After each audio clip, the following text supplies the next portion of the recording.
So the other day I finished making up the next year's worth of my calendar. I have about 30 years of data, so I'll be able to. I tried automating it, but it had issues. There were things that it was just too much of a pain. It was easier to do it by hand than it was to write the the code for it, figure out the rules for it. One of them was by the time I got it this far, aligning the days like this, so like all the Mondays and Tuesdays and Wednesdays, right? It's like, honestly, that's pretty easy, but by the time I got this far, it was easier to just do this manually. And some other things. But I've added to it, so we're, today's Monday, so it's right there. So I have it indicates the lunar phase and the date of the lunar phase, and then the week starts on that date. So 7/28 was Thursday, 8/5 is a Friday, 8/11 is a Thursday. Next year 7/3 is a Monday, and I have it set up so each solstice or equinox is marked with this little asterisk, and the month before and the month after are grouped into like a 3-month sort of like a season, although climatically it's not really a season, as you can kind of see by the planting seasons here. Yeah, but it does work out nicely because that ends up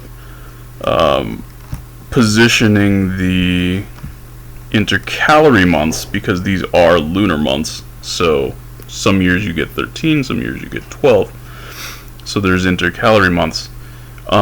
It ends up allowing them to be positioned optimally so that you don't get the like a solstice skipping a month, or like, bumping into a different month than it should. So there's 4 possible intercalary months that can occur.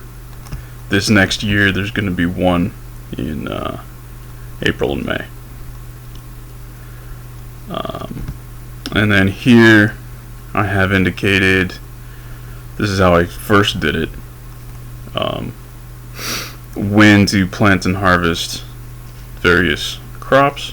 And basically there's 2 sets of crops, right? There's the sort of cold weather crops that go along with wheat, and the more, for the most part, native crops that go along with corn.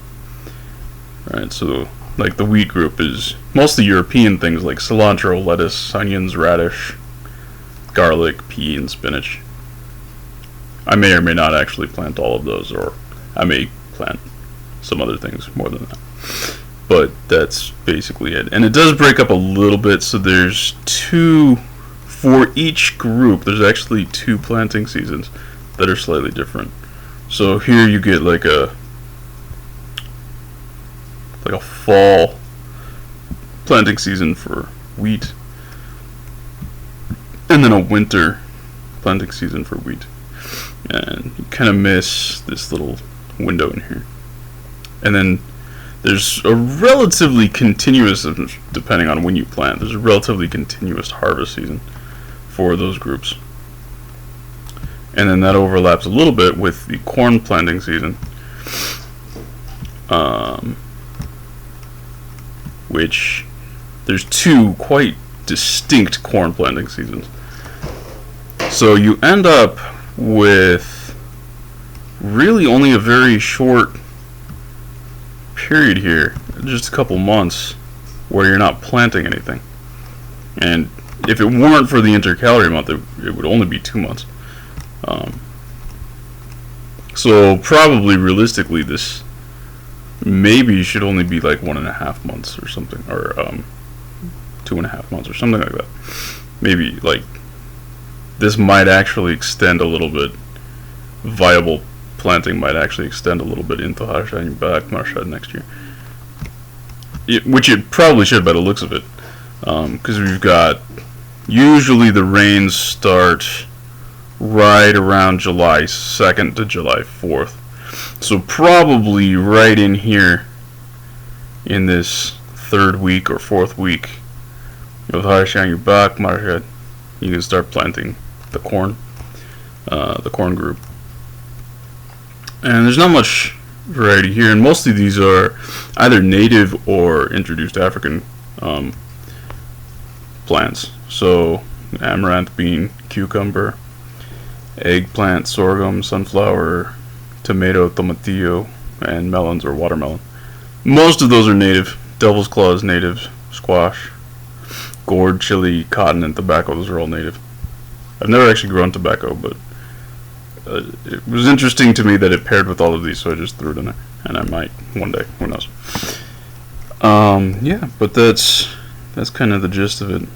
And if you look at it, you can kind of see like there's nearly continuous possibility to be harvesting, and there's nearly continuous ability to be planting something. So you can kind of always be, almost constantly be maintaining your crops and getting food out of it. And I haven't actually done it this organized before. Also, my soil's been too shit up until probably this year. This year I think is the first year where my soil is actually pretty good for over most of my yard. I've got broken down rabbit and bird manure worked into the soil, and it's been in there for upwards of 2 years in some locations. So it's quite rich, quite relatively mature, broken down soil at this point.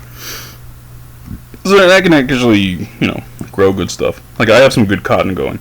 There's also some other plants that I have that are relatively major crop plants that are not listed here, like grape and fig. But they're perennials, so I don't really have a plant and harvest season. It's just whenever they produce something, that's when you harvest it, and pretty much just take care of them year round. Yeah, so there's this is like, I think I finished making this actually on the 28th, so that's pretty much why it starts there. Because it didn't really make sense to go back earlier than that. And then I have the lunar data, and these times are adjusted to Arizona local time. So some of the days might be off from what you would see if you looked it up, if you find the UTC date. But if you calibrate it for Arizona time, these are correct. So that's what that is.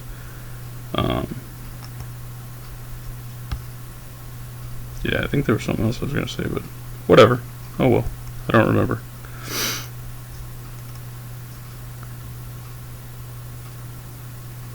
That's as far as I went out manually. I have it out to like 2053, so the lunar data, so I can easily make up the next 20 years, 30 years,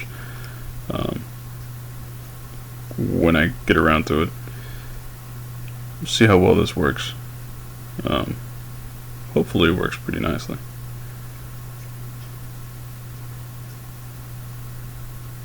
I thought this was a nice compact format, because you can grab just 1 month, and with the year there, you know exactly what's going on, right? So you've got everything like the day of the conventional week, the date of the conventional calendar, the year of the conventional calendar, but it's also, it's showing you the lunar phases and which month in my calendar it is. And I want to add in which day is actually your solstice, and like put one of those little stars on the specific day. But I haven't gotten around to that, so this is where we're at right now.